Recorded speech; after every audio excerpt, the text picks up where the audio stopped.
أما بعد نحمده ونصلي على رسوله الكريم.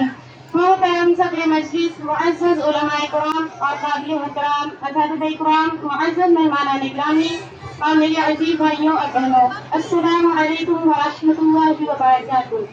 میرا نام اقرا زبیر ہے اور میں جامعہ خدیجہ النساء للبنات کی عالمہ دوم کی طالبہ ہوں۔ میں اپنے استاد محترم حضرت مولانا مفتی عبدالرحمن صاحب قاسمی کی تہہ دل سے شکر گزار ہوں کہ آپ نے مجھ ناچیز کو اسٹیج پہ آنے اور اپنے خیالات کو پیش کرنے کا موقع دیا۔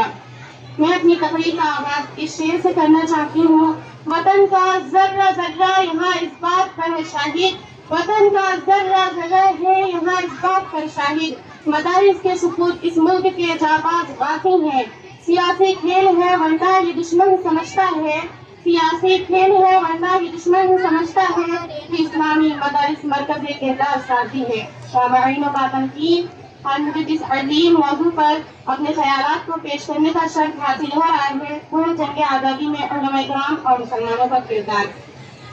سب سے پہلے میں اللہ تعالیٰ کا شکر ادا کرتی ہوں کہ اس نے ہمیں ایک آزاد وطن میں زندگی عطا کی، اور ان تمام شہداء مجاہدین آزادی کا اور علماء حق کا جنہوں نے اپنی جانوں کا نذرانہ پیش کر کے ہمیں آزادی جیسی ایک عظیم نعمت عطا کی۔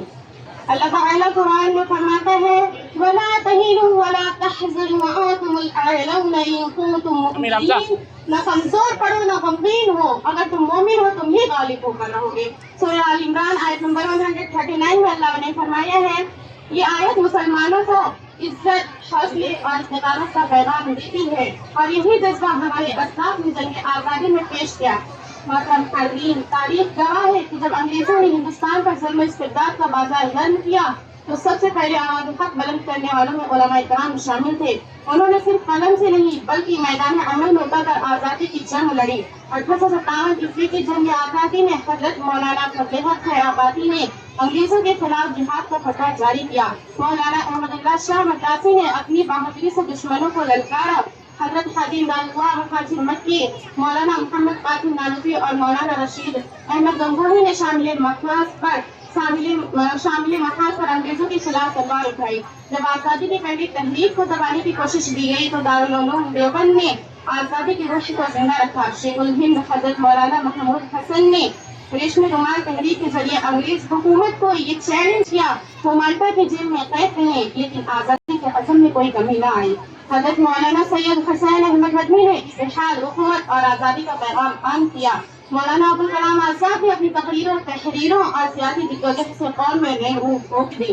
یہ صرف چند نام ہے ورنہ ہزاروں علماء ایسے تھے جنہوں نے پھانسی کے پھندے کو گلے لگایا لیکن جیلوں کی تاریخ کوٹیاں برداشت کی، اپنی جائیدادیں قربان کر دی لیکن غلامی قبول نہ کی۔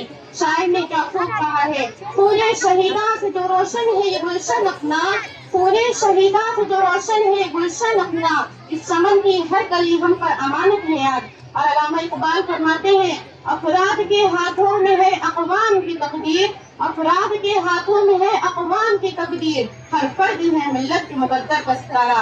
اور ایک جگہ فرماتے ہیں: یقی محکم عمل پہم، محبت فاقہ عالم، جہاد زندگانی میں ہے یہ مردوں کی شمشیر۔ معزز حاضرین، آج ہمارا جہاد تلوار کا نہیں بلکہ عمل، بلکہ علم، کتاب، اتحاد، دیانت، تعلیم اور وطن کی تعمیر کا ہے۔ اور ہم اپنے اسلاف کے قربانیوں کا حق ادا کرنا چاہتے ہیں تو ہمیں چاہیے کہ ہم اپنے دینی تعلیمی اداروں کی حفاظت کریں، کیونکہ یہی ادارے ہیں جس میں سے علماء، مفکرین، قائدین پیدا ہوتے ہیں جو قوم کی صحیح رہنمائی کرتے ہیں۔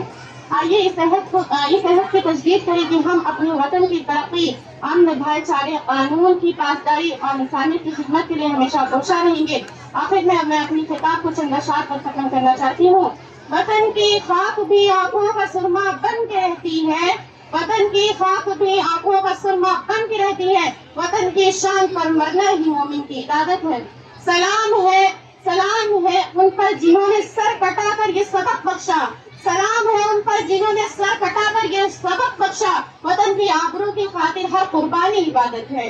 اللہ تعالیٰ ہمارے وطن کو امن و ترقی اور خوشحالی عطا فرمائے، ہمیں اسلاف کی قربانی کی قدر کرنے کی توفیق عطا فرمائے اور دین و وطن دونوں کی خدمت کرنے کی توفیق عطا فرمائے۔ وآخر دعوانا ان الحمد للہ رب العالمین۔ السلام